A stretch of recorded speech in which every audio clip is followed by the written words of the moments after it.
Welcome back to the Financial Autonomy Podcast. My name's Paul Benson, financial planner and practice principal at Guidance Financial Services.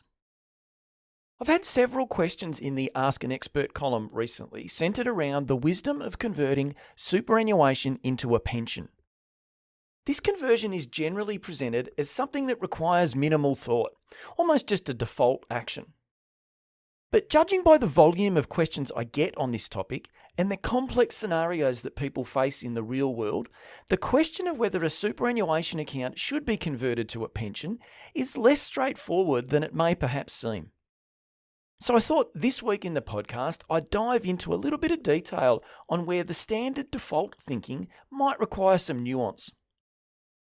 If you need help managing your retirement savings, visit our website, which is guidancefs.com.au. And look, whilst there, if you're not already, subscribe to the Gaining Choice newsletter, which is an email that we put out each week.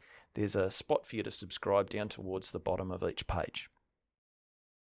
All right, let's dive into this week's episode. Should I convert my super to a pension?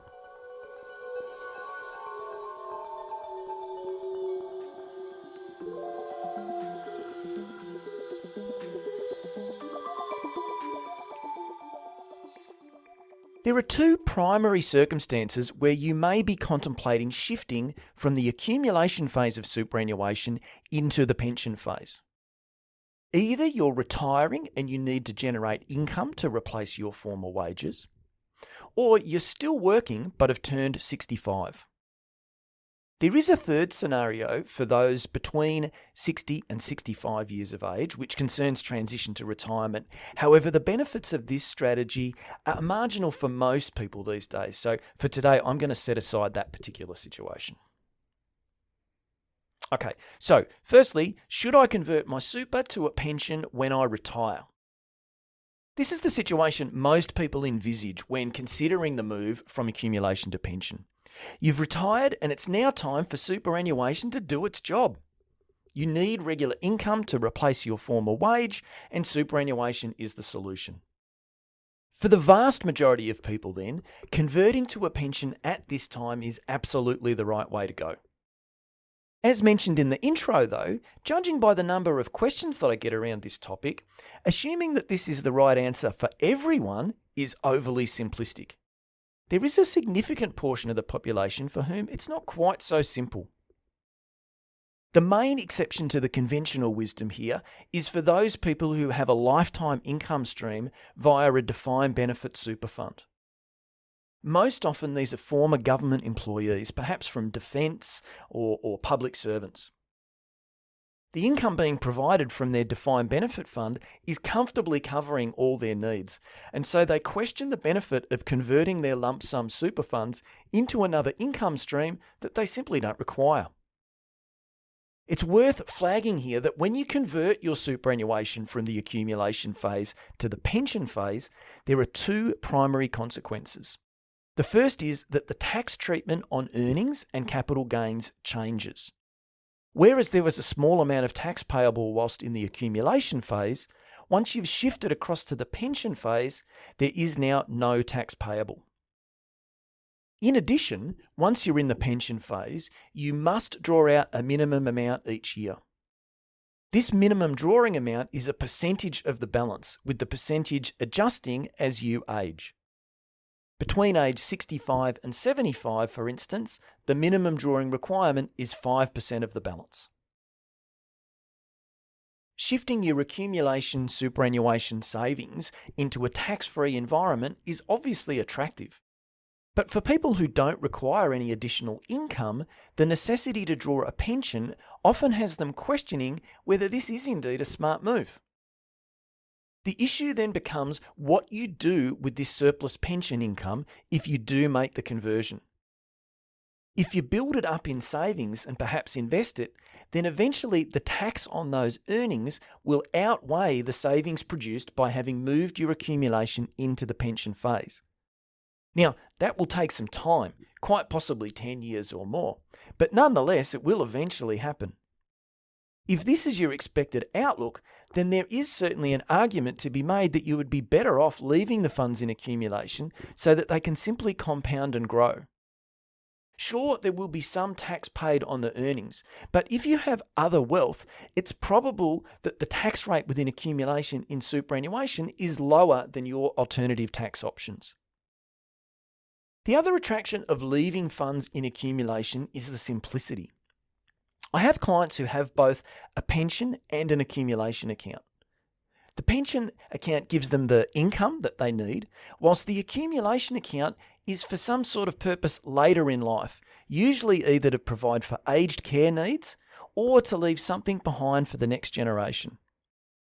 We know that the accumulation account could be converted into a pension at any moment, but until then, it's quite effortless to just leave that investment pool ticking over, and although it pays a little bit of tax, the investor at least doesn't need to worry about lodging tax returns or dealing with accountants.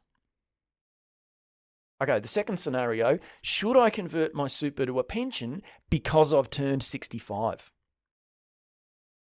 We've made great strides in living longer and healthier lives, and as a consequence, many people are choosing to remain in the workforce longer. Current superannuation rules provide that upon reaching 65 years of age, you're able to access your superannuation savings irrespective of whether you've retired or not.